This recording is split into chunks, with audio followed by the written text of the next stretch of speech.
አሰላሙ አለይኩም ወራህመቱላሂ ወበረካቱ። ውድና የተከበራችሁ ውድ ቤተሰቦቼ እንዴት ናቸው? ደህና ናቸው? እኔ ደህና ነኝ አልሐምዱሊላህ። ይሄን ጉድ እዩ፣ ይሄን ጉድ አብርሃምን ጉድ እዩ ማለት ነው። እንዴት እንደሚያማናጭቁት ማለት ነው።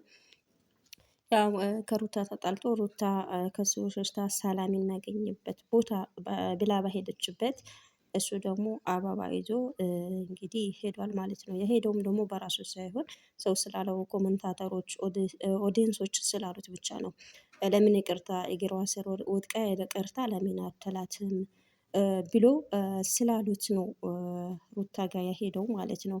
አበባ ይዞ እንግዲህ ያው ጥፋቴ ባይሆንም እናንተ እንደዛ ስላላችሁኝ እሺ ጥፋቴ ነው ብዬ አምኜ አበባ ይዤላት እሄዳለሁ ብሎ ሄደው ማለት ነው።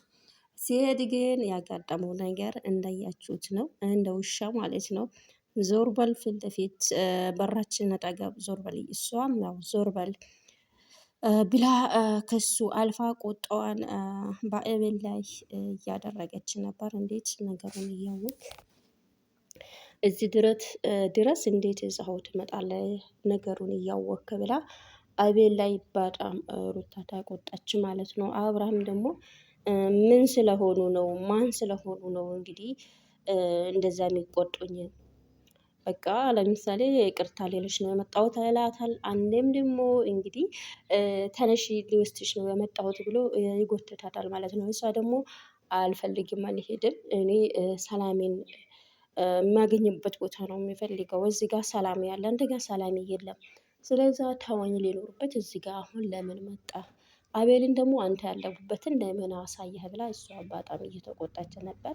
ገና ልጁ ሳይወጣ በፊት ሩታ እንግዲህ ዞር በልልኝ እዚህ ጋር የሚፈጠር ነገር ጥሩ አይደለም። ስለዛ በጊዜ ሂድልኝ እያለች እየተቆጣችው ያው ወጣ ማለት ነው። አብሽ ወጣና እንግዲህ የሰራኸው አንሶክ እሷን ያደረካት አንሶ እዚህ ቤታችን ድረስ የመጣህበት ድፍረት ምን አይነት ድፍረት ነው ብሎ ልማታስል እንግዲህ አቤል በመሀል እየገባ ይቅርታ ሊጠይቅ ነው እየመጣው እያለ በመሀል እየገባ ከልክሎት ነበር። ሩታውም እንደዚያው በመሀል ስትገባ አንቺ ወደ ቤት ግቢ እያለ አቡሽ ማለት ነው ሩታን ወደ ቤት ግቢ ብሎ ጎትቶ ሲያስገባት እሷም ደግሞ አይተው እኔ አናግሬው ልሸኘው እያለች እሷም ተማጸነችው ማለት ነው።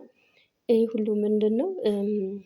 አብርሃም ነገሮችን መጀመሪያ ቆም ብሎ ማሰብ ነበረበት። የሚያደርጉትም ነገር ደግሞ አባትየው ባለው ነገር እያሉ ማስተካከል ነበረበት። አባትየውን ይዘህ መተህ ነበር ያኔ ማስተካከል ትችል ነበርክ።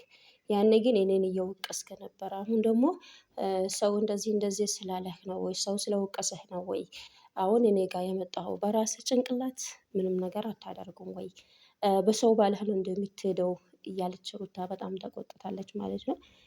እውነትም አንዳንድ ሰው ስላለው ብቻ ሳይሆን ኦዲየንሶች ኮመንታተሮች የጻፉትን አይቶ ሳይሆን መሆን የነበረበት ጥፋቱን ካመነ መጀመሪያው አጥፍቻለሁ ብሎ አባቱ ፊት መናገር ነበረበት። አባቱ ፊት እሷን ነው የተቸው።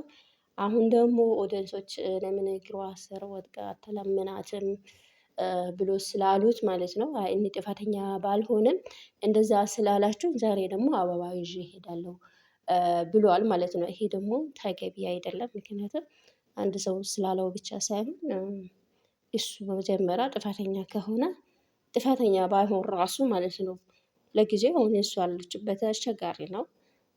ስለዛ ጥፋተኛ ባይሆንም ራሱ አንዳንድ ሰው ምንድነው ነገሮችን ለማቀዝቀዝ ነገሮችን ለማስተካከል ሲባል ጥፋተኛ ባይሆን ራሱ ምን ማለት ነው ጥፋተኛ ነኝ በቃ ይቀጣለሁ ብሎ ነው ጎንበስ ብሎ እንትን የሚለው እና ያ ምንድነው በትዳር ውስጥ አንዱ እሳት አንዱ ውሃ ካልሆነ አስቸጋሪ ነው ማለት ነው። እሱ ግን ይሄንን አላደረገም። ጥፋተኛ እሱ ጥፋተኛ ሆኖ እያለስ እኔን ጥፋተኛ አስደረገኝ ብላ ነበር ጋሽዬ ፊት ስታለቅስ የነበረው ሩታ። ዛሬ ደግሞ ያው ኦዲየንሶቹም አባቱም ሲቆጣበት እንግዲህ አበባ ይዞ ሄዷል ማለት ነው። የያዘውን አበባ ደግሞ አቡሽ የምን ይቅርታ ነው የምን አበባ ነው ብሎ ከእጁ ላይ ወደ መሬቱ ወርውሮታል ማለት ነው። አንተ የአበባ ትርጉም አይገባህም እንዴ? አበባ ነው የምን አበባ ነው የምታደርገውን ነገር ካደረግክ በኋላ አሁን ደግሞ ሳታፍር ያለችበትን ፈልጋ የምትመጣው ለምንድን ነው? አይንህን እንዳያህ አልፈልግም፣ ዞር በል ሂድ እያሉት ነበረ። እና አቤልም ይሄ ታናሹ ነው፣ ግን ወንድሞቹ ከመጡ ታላላቅ ወንድሞቹ ከመጡ አብርሃም እዚህ ጋ ጥሩ ነገር አይፈጠርም። ስለዛ ዞር በልልኝ ሂድ እያለችው ነበር። ታላላቆቹ ከመጡ አለቀልህ።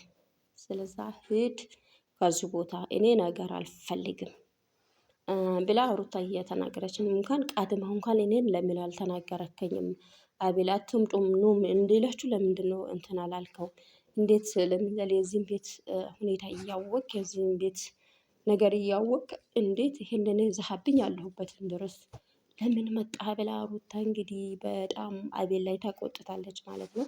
አቤልም ደግሞ አይ እኔ ያው ነገሩን ወደ ሌላ ነገር ስላዞረብኝ ነው ወድጄ ሳይሆን ተገድጄ ነው ያመጣሁት። ነገሮችን ወደ ሌላ አቅጣጫ እየወሰዳቸው ስለሆነ ነው ተገድጄ ነው ያመጣሁት ወድጄ አይደለም ብሎ ቢናገራትም እንዴት ታመጣዋለህ? አምጥተውስ እንዴት አልደወልክልኝም? ምን ቢያንስ እንኳን ከደረሳችሁ በኋላ እኔ ወጥቼ እንዲከፍት ለምን አልነገርከኝም? ብላ በጣም ተቆጥታለች ማለት ነው። አንድ ነገር ያለውን ነገር በሽማግሌ መጨረስ ነው እንጂ እሷ አለችበት ምናልባት እሷ ሰላሟን የምታገኝበት ቤት ቁጭ ብላ ከሆነ ማለት ነው።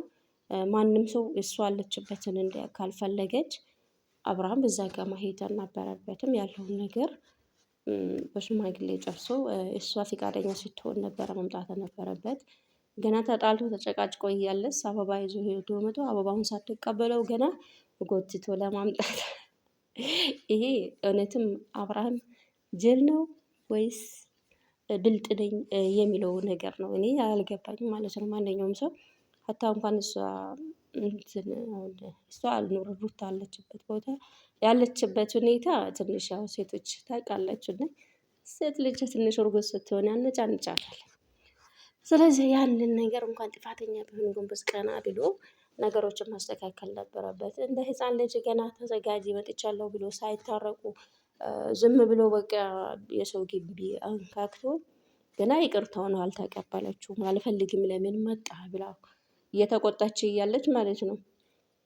እሱ ግን እጇን ጎትቶ ተነሺ እንሂድ ሊወስድሽ ነው የመጣሁት እያላት ነበረ። እና የእሷ ደግሞ አልፈልግም የኔ ሰላም አለው እዚህ ጋር ስለሆነ እዚህ ጋር ይቀመጣለሁ አልፈልግም።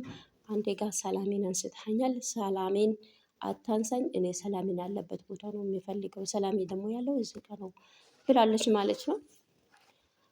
በጣም ከባድ ነው ነገሩ ማለት ነው።